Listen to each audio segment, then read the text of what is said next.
ఆంధ్రప్రదేశ్ రాష్ట్రంలో డిఎస్సి పరీక్షలు అయితే జరుగుతూ ఉన్నాయి కదా. సో ఈరోజు ఆదివారం మనకి 8వ తారీఖున మనకి వచ్చిన కొన్ని బిట్స్ టాపిక్స్ అనేవి ఒక వీడియోలో తెలుసుకుందాం. సో నెక్స్ట్ రాయబోయే వారికి ఏ టాపిక్స్ అడుగుతున్నారనేది చాలామందికి తెలుసుకోవాలనే క్యూరియాసిటీ అయితే ఉంటుంది.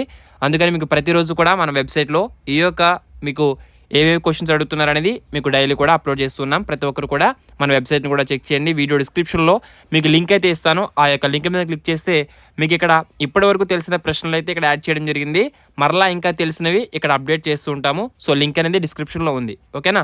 సో మీకు మనకి డిఎస్సికి సంబంధించి ఈరోజు అడిగిన జీకే అండ్ కరెంట్ అఫైర్స్ ప్రశ్నలు మనం చూసినట్లయితే కనుక, సో మొదటి ప్రశ్న, మాగ్నస్ కార్ల్సన్తో ఆన్లైన్లో చెస్ ఆడిన వారి సంఖ్య ఎంత అని అడిగారు.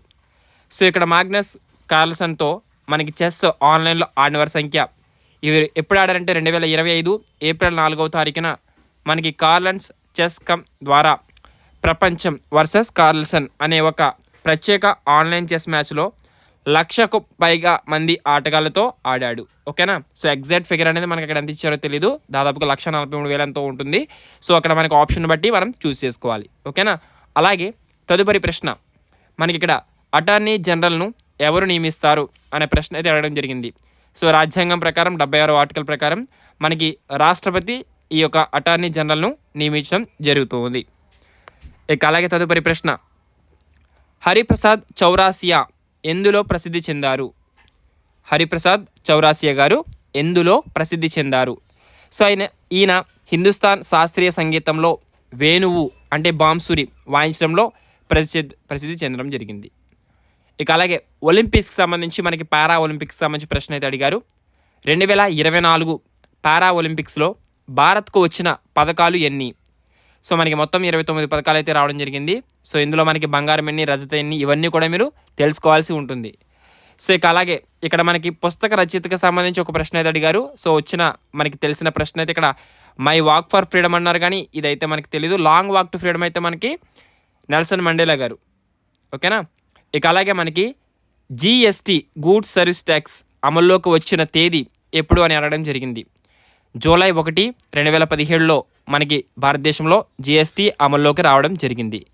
అలాగే ఇంకా క్రింది వారిలో భారతరత్న అవార్డు లభించిన వారు ఎవరు అని అడిగారు. సో ఆప్షన్ బట్టి మనం చూస్ చేసుకోవాలి.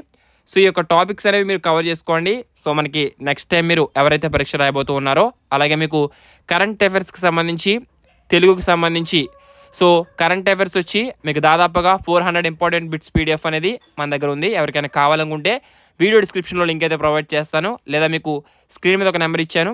సో తెలుగు 3rd క్లాస్ నుంచి 10th క్లాస్ వరకు కంటెంట్ బిట్స్ కూడా మీకు ఇవి రెండు కలిపి కూడా 99 రూపీస్కి ఆన్లైన్ టెస్ట్ సిరీస్ అనేది అందిస్తూ ఉన్నాం. సో కరెంట్ అఫైర్స్ అయితే 400 బిట్స్ పీడిఎఫ్ అనేది డైరెక్ట్ పీడిఎఫ్ అనేది మీకు వాట్సాప్ చేయడం జరుగుతుంది. సో తెలుగు టెస్ట్ సిరీస్ ఎవరైతే తీసుకుంటారో, ఈ యొక్క తెలుగు టెస్ట్ సిరీస్ అనేది 3rd క్లాస్ నుంచి 10th క్లాస్ వరకు కంటెంట్ మొత్తం అకాడమిక్ టెక్స్ట్ బుక్స్ నుంచి లైన్ టు లైన్ ప్రిపేర్ చేయబడిన బిట్స్ ఇవి. సో ప్రతి ఒక్కరు కూడా ఎవరికైనా కావాలనుకుంటే మీరు వాట్సాప్లో 9666227232 ఈ నెంబర్కి కాంటాక్ట్ చేయండి. మీకు డీటెయిల్స్ అనేవి అక్కడ ప్రొవైడ్ చేయడం జరుగుతుంది. So all the best for everyone. Thanks for watching. Have a nice day. జై హింద్.